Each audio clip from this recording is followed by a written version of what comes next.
Goethe est sans conteste l'auteur le plus important pour les lettres allemandes.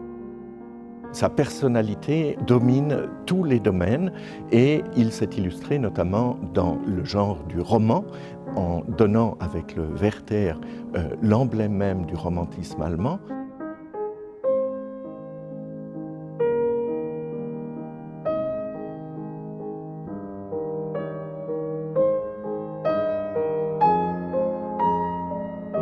Et il a donné, lui aussi, les pièces du classicisme de Weimar les plus paradigmatiques, avec notamment Tasso et Iphigénie.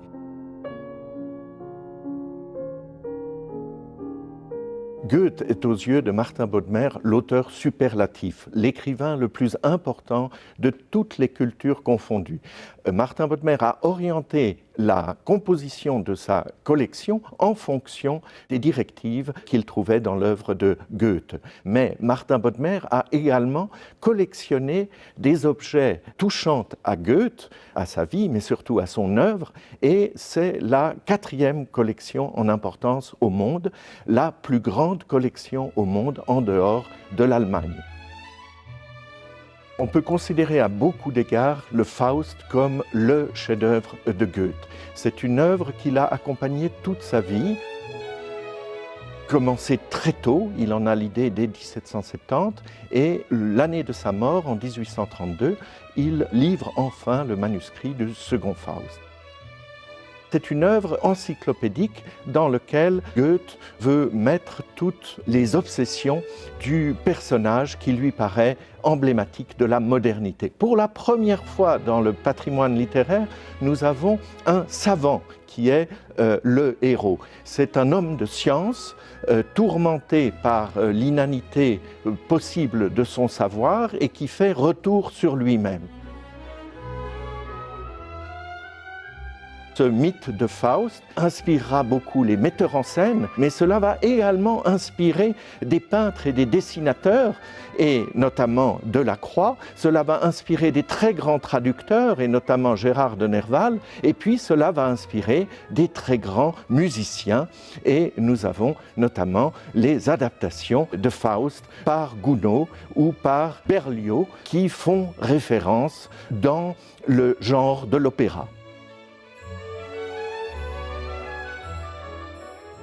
Goethe est l'un de ces derniers géants pour qui la séparation entre les sciences pures et dures, comme la chimie, la biologie, la physique, d'un côté, et de l'autre, la poésie, la littérature de création, les fictions, cette distinction n'a aucun sens. Goethe pense qu'il s'agit d'une unité et il a lui-même contribué à réfléchir sur des objets qui, à nos yeux de modernes, sont des objets scientifiques. Il s'intéresse énormément à la théorie des couleurs, mais il s'intéresse également à la botanique et ses productions dans ces différents domaines sont nombreuses et substantielles. Goethe, toute sa vie, s'est positionné par rapport à ce que la France avait donné de meilleur, que ce soit Racine pour le théâtre, que ce soit Rousseau et l'émergence de la sensibilité pour sa période romantique, que ce soit Diderot dans la révolution contestataire du classicisme, notamment dans le théâtre, mais également pour d'autres genres comme celui du roman, mais également quelqu'un de beaucoup plus classique comme Voltaire, qui renouvelle les productions du théâtre classique de Versailles. Donc Goethe n'a cessé durant toute sa vie de se positionner par rapport à ces auteurs français de premier ordre. Il doit également, de façon plus large, réagir aux courants esthétiques, aux découvertes scientifiques et surtout aux chamboulements politiques qui viennent de France, et son attention a été portée de façon constante du côté de la France et de ce qui s'y passait sur le plan de la culture et de la politique. Il a produit avant la Révolution, au moment exaltant où la littérature allemande souhaite devenir autonome et indépendante par rapport aux racines françaises notamment. Il a produit pendant la Révolution, avec une sympathie au départ et de plus en plus de réprobation au fur et à mesure que les violences ne s'arrêtaient pas. Il a connu l'époque de l'occupation napoléonienne et là il a été tiraillé entre son admiration pour l'homme de génie. Il reconnaissait sur le plan politique en Napoléon une sorte de double de lui-même, ce qu'il était lui sur le plan de la créativité poétique, et en même temps sa qualité d'Allemand l'obligeait à regarder cette occupation d'une façon distanciée et critique.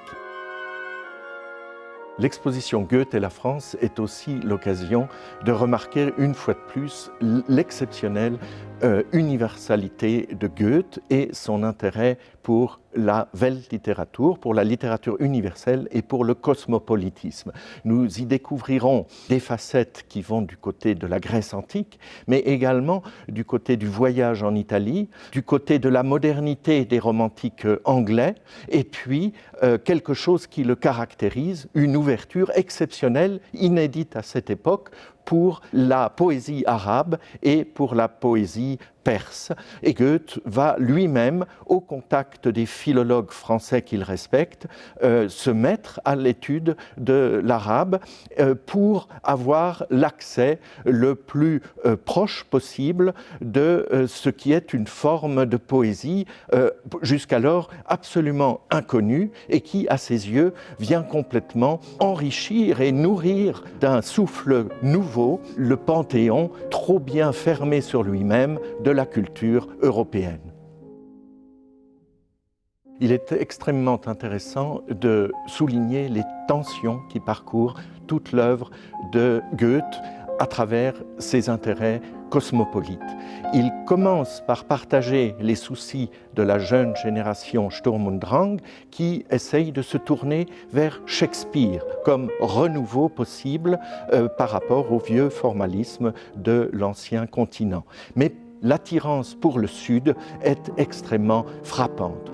On retiendra peut-être de Goethe certaines formules qui traduisent ce Streben nach dem Süden et notamment la phrase célèbre « Je veux te faire connaître le pays où fleurissent les citronniers ».